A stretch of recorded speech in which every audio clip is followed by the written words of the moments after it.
पिछले दिनों एक दुखद हादसे में भारत के सीडीएस नहीं रहे। वो भारत के पहले सीडीएस थे। तो आइए जानते हैं सीडीएस के पोस्ट के बारे में और कुछ अन्य बातों के बारे में। मुख्य तौर पर सीडीएस का मतलब होता है चीफ ऑफ डिफेंस स्टाफ। जी हाँ, अब सवाल ये है कि इनका काम क्या होता है, इनका टर्म क्या होता है, कार्यकाल क्या होता है और क्या ये पोस्ट पहले भी रह चुका है। तो आइए जानते हैं इस बात को विस्तार से। जी हाँ, तो सबसे पहले जानते हैं कि सीडीएस का कार्यकाल कितना होता है। सीडीएस का कार्यकाल 3 साल या फिर अगर उनकी उम्र 65 साल हो गई हो तो वो रिटायर कर जाते हैं। इनमें जो भी पहले आता है वही लागू होता है। भारत के पहले सीडीएस जनरल रावत थे और वह 62 साल की उम्र में थल सेना अध्यक्ष के तौर पर रिटायर हुए और फिर सीडीएस बनाए गए थे। अब सवाल है कि क्या सीडीएस सेना का सबसे बड़ा अधिकारी होता है?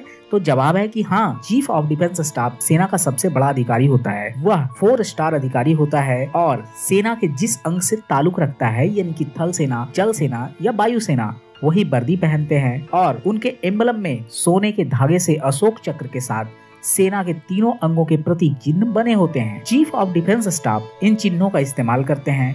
सीडीएस की कार पर तिरंगे के साथ सेना के तीनों अंगों का चिन्ह युक्त झंडा भी लगा होता है। टोपी और बेल्ट की बकल पर भी सेना के तीनों अंगों का चिन्ह होता है, जबकि बैज पे अशोक चिन्ह के साथ सेना के तीनों अंगों का चिन्ह लगा होता है। सीडीएस के काम और दायित्व क्या होते हैं? मुख्य तौर पर सीडीएस का काम सेना के तीनों अंगों को एक साथ लाकर तमाम ऑपरेशंस में असरदार तरीके से इस्तेमाल करना और सेना का आधुनिकीकरण करना है। मुख्य रूप से वो रक्षा मंत्री के प्रमुख सलाहकार की भूमिका में होते हैं। सीडीएस युद्ध काल में जरूरत पड़ने पर थिएटर कमांड बनाते हैं, जिससे कि तीनों सेना के बीच समन्वय स्थापित हो। सीडीएस सेना के तीनों अंगों की एजेंसियों, संस्थाओं और उनसे संबंधित साइबर व स्पेस को कमांड करते हैं।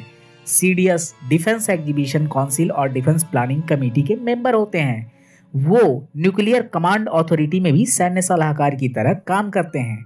अब सवाल है कि इनकी सैलरी कितनी होती है? चीफ ऑफ डिफेंस स्टाफ की सैलरी सेना के तीनों अंगों के प्रमुखों के बराबर होती है, यानी कि भारत में अगर देखा जाए तो उनकी सैलरी 2.5 लाख रुपए होती है और उन्हें बहुत सारी सुविधाएं भी हासिल होती है। अब सवाल ये भी है कि क्या ऐसा पद पहले कभी था या फिर जनरल रावत पहले सीडीएस थे? तो इसका जवाब ये है कि इस तरह का पद का सृजन का विचार बहुत ही पहले का था। पहली बार ये विचार लॉर्ड माउंटबेटन के द्वारा लाया गया, लेकिन इसे अमल नहीं किया गया। आधिकारिक तौर पर ये पोस्ट 2019 में क्रिएट किया गया और जनरल रावत भारत के पहले चीफ ऑफ डिफेंस स्टाफ बने। हालांकि इससे पहले भी बहुत बार कोशिशें हुई, लेकिन कभी सीडीएस बनाने की कोशिशें सफल नहीं हो पाई। तो दोस्तों, ये थी चीफ ऑफ डिफेंस पोस्ट के बारे में कुछ जानकारियां। तो ये वीडियो आपको कैसी लगी? अगर अच्छी लगी तो प्लीज कमेंट करें, सब्सक्राइब करें। तो मिलते हैं अगली वीडियो में एक नई जानकारी के साथ। तब तक के लिए धन्यवाद।